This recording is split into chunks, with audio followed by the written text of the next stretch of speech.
So Astrobot, like I said, Concord died, so Astrobot can shine. So Astrobot's launched this week. Sean, you've been playing it. I have my copy installed, but I had finished Black Myth Wukong, which we'll talk about later. You've finished the game. This is going to be your review on our Covenant Busy Playing Something scale. But from the top down, tell us what Astrobot is and your overall thoughts and feelings before we get a bit more in the weeds. Okay, so Astrobot was basically built off the basic. So Team Asobi worked on this, and they built off the main idea that they've had for Astrobot through Astro's Playroom, and also the release of Astro Rescue Mission. Astro's Rescue Mission. Yep. Which was the free game that was released with every PlayStation 5. Yep. And it kind of follows suit. So the idea of the game is it is meant to be a celebration of PlayStation's past and present and potential future in a 3D platforming exercise, you will, with a bit of a collectathon thrown in for good cause and measure. I found it enjoyable. I think that, you know, for a simple game that has occasional power-ups, but it's mostly around a punch and a jump combo. If you do enjoy those sorts of games, I'd highly recommend giving it a go. But I think the game itself has come at the right time for PlayStation specifically. We can talk about the Concord thing, and I think that's very obvious.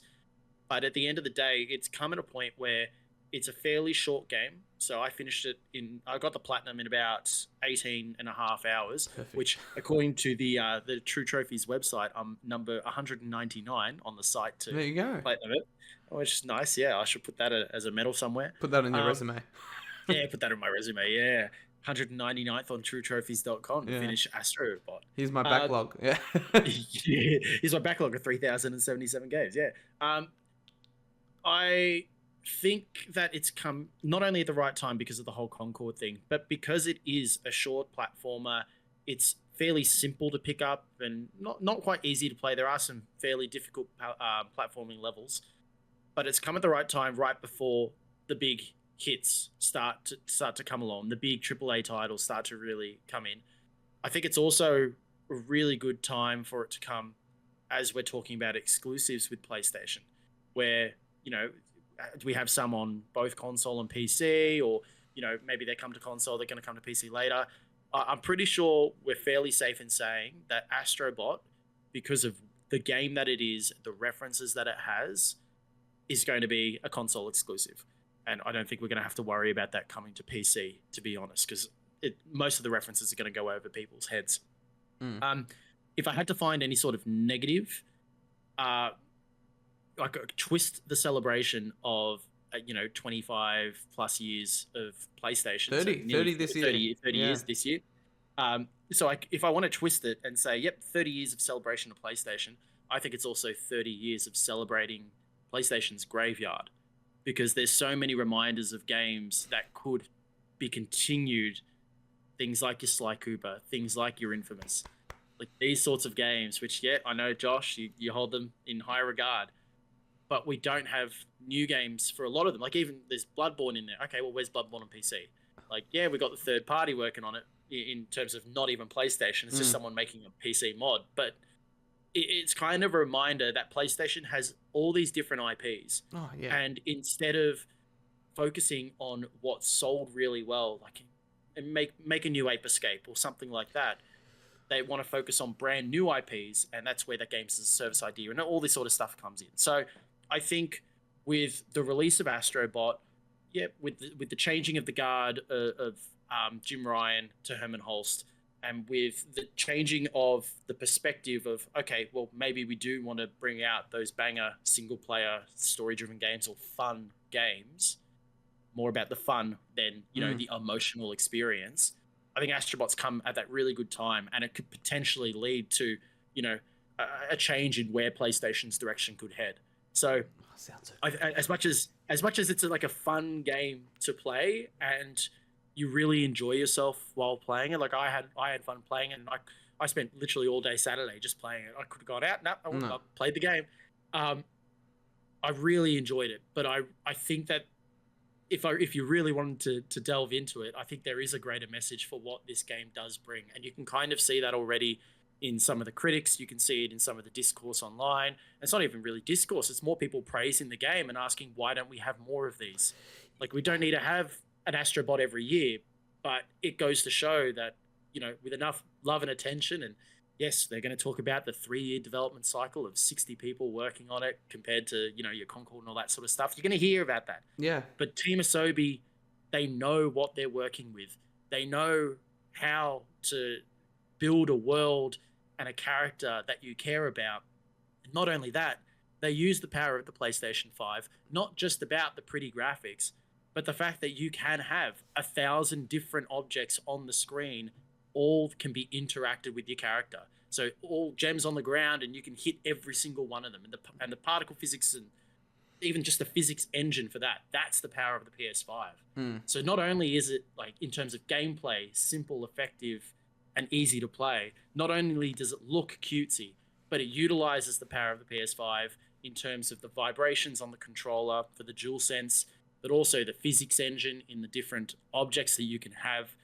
And at the end of the day, you can wrap it all in a bow and say, look, yep, this might be a full price game, but you're going to get a good 15 to 20 hours out of it. It's probably going to be one that, might stay in your library. There's free DLC down the track, and you can put Astrobot in a cute little outfit. So that's awesome. There you go. There's my little summary. No, that's awesome. And you know what? You really made a really good point around, like, it coming at the right time, because, we just spoke about the criticism of the brand over the last, since 2019. And we don't ever, or we rarely do see first party release a game like this, right? So I think, it's a a nostalgic trip, not only in terms of the references to games of old, but also a nostalgic trip in terms of the way games were made. And like you said, the smaller team, the smaller budget, but still high quality, and still having, the things that people look for. I can't wait to play it. Like, I was very much wanting to get Black Myth done, because I'm like, I just need to get through it so I can start Astrobot. Good decision. But because when you play Astrobot, that's what you're going to be playing. That's what I'm going to be playing. And as someone who loves the brand, and, was like, oh my God, there's the PlayStation Pocket reference in, the PS5 game. Like, that stuff is awesome. And I do wonder as well, like, I saw a tweet today from some random person. It was like, hey, like, I've purchased Sly Cooper on PS2, backwards compatible on PS5. Never played it before, but I saw the character in Astrobot and thought it was cool. I wonder as well if this is gonna, if Sony can gauge, like, which character skins there is being used the most, right? Like, I'm sure the Bloodborne one is, but, like, if they find that Jak and Dax is being used by X% of people, and it's like, well, maybe there's a market to bring back Jak and Dax. I'm not saying Naughty Dog need to do it, but someone else could, Well, the pre-order bonus was Parappa the Rapper. Yeah. I mean, like, things like that. So, I've always said that I like how Sony will, like, put things away, and I think that's what made them special, is they're not, we're not still getting Jak and Daxter games 20 years later. Like, they've moved on to Uncharted, moved on to Last of Us, and now we don't know what's next.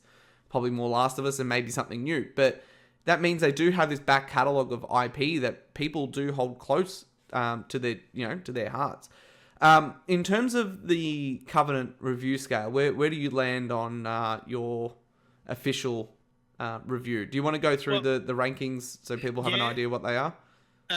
So I'll start from the bottom.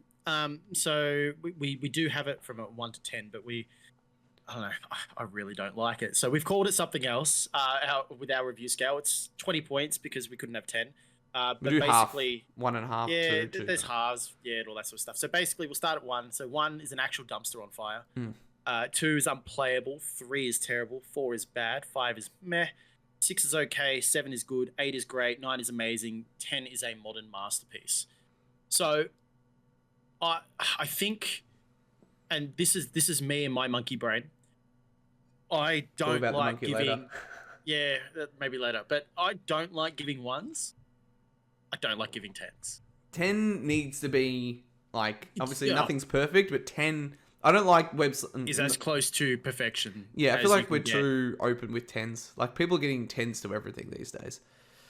I think this game is amazing.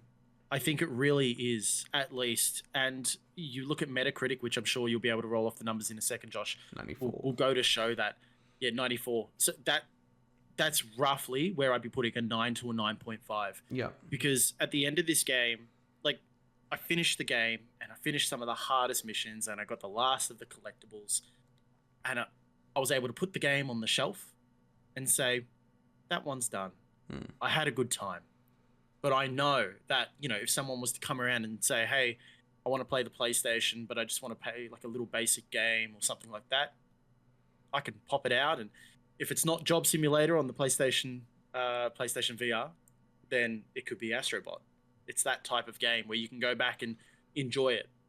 But then, for me, myself, I played Astro's Rescue Mission, and I 100%ed it. Never touched it again until the free DLC. And then I cracked it out, got the extra trophies, and I was like, okay, that's enough for me. That's kind of how I see with this game, for me personally. Yeah. So I think like, for me, it's a one and done. For you, Josh, it's the type of thing where I think you'll finish it, you'll say, that was great.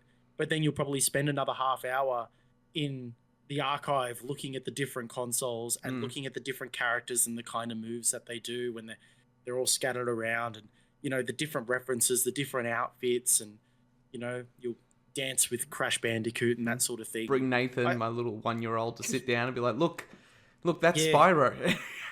Yeah, no, you will do that. Yeah. And so I think this is the sort of game that means a lot more to someone like yourself. But as someone who enjoys all games, and especially if we're gonna hear the comparison, but when you reminisce about the 3D platformers of the past, so, you know, your Spyro and Jak and Daxter, and even your Super Mario 64, which is what you're gonna hear a lot. I think it definitely falls into that category. It's going to be a game that we're going to talk about in years to come as one of those really great games for what it was. Awesome. I cannot wait to play it. Fantastic. Any questions before you do play it? No, I think I am set. I am ready. Like I said, it's installed. It's just I want to just dedicate my time to it because you know, it's a celebration, and, you know, PlayStation's coming up to 30 years, I think, in December, since the launch of PS1 in Japan. So it's definitely come at the right time, and it's good to see them, you know, have a mascot again, like a real mascot character. Sackboy Knack can rest now. He's basically PlayStation Jesus. Yeah. Is Knack in this game? Yes. Oh my god. Okay. All right. See, this is what I mean.